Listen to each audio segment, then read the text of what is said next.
Like, that's easy. I run the department. Good. I said, all suppliers, stop it. Pretty simple. And that's all it takes. It's just you have to have. First of all, you have to have the right suppliers.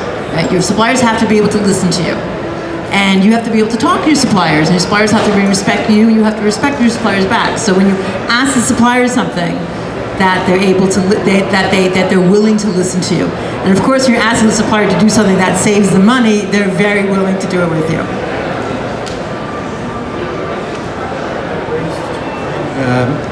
Historically in this industry, it seemed to be that it was the brand, the retailer, that was telling the factory, the manufacturer, this is the way you have to do it.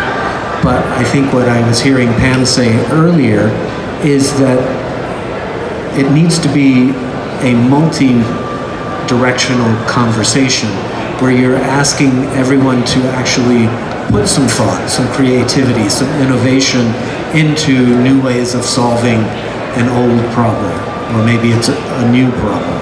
And so today, that we, the buyer, tell you, the manufacturer, this is the way it must be done, is not necessarily the way that it will work in the future. It has to be much more collaborative in order to be ongoing and sustainable.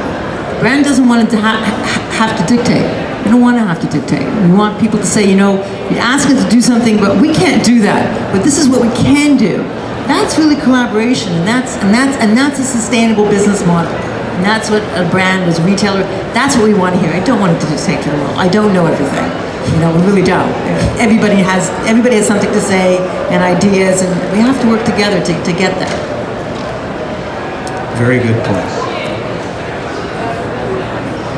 All right, I think we have time for one more question. Oh, right over here. That was quick.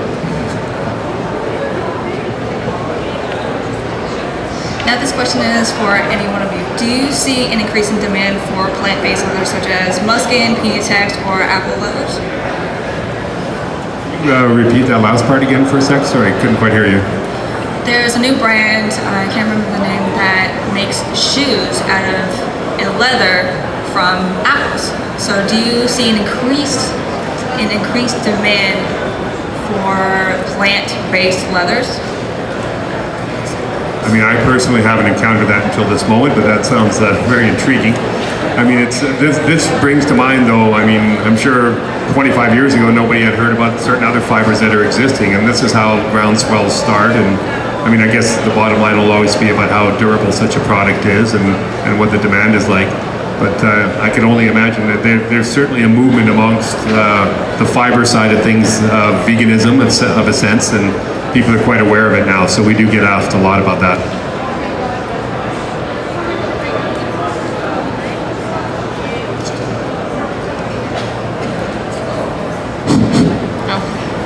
Hello. I know in Ottawa there was a launch of a vegan shoe store, and then also a friend of mine is trying to launch a vegan department store. So I think, you know, once those stores launch, there's much more of an awareness around it. And I think there's actually, it's just really hard to get those products. Like it's, I've tried to procure the pineapple leather, and I think the company who came out with like a viral video, they were swamped, so they can't fulfill any of their orders. But those, their products, from what I understand, are really cutting edge, and they're not ready for a larger market yet. But I think when they do come to market, especially if they're cheaper and they will be significantly more ethical than animal-based leathers, I can see it exploding. Well, thank you all. Thank you in the audience for your participation, your questions. And thank you to Anouk, Pam, and Paul for your generous time today and sharing your thoughts, your experiences. Please join me in thanking our panelists for their time. Thank you.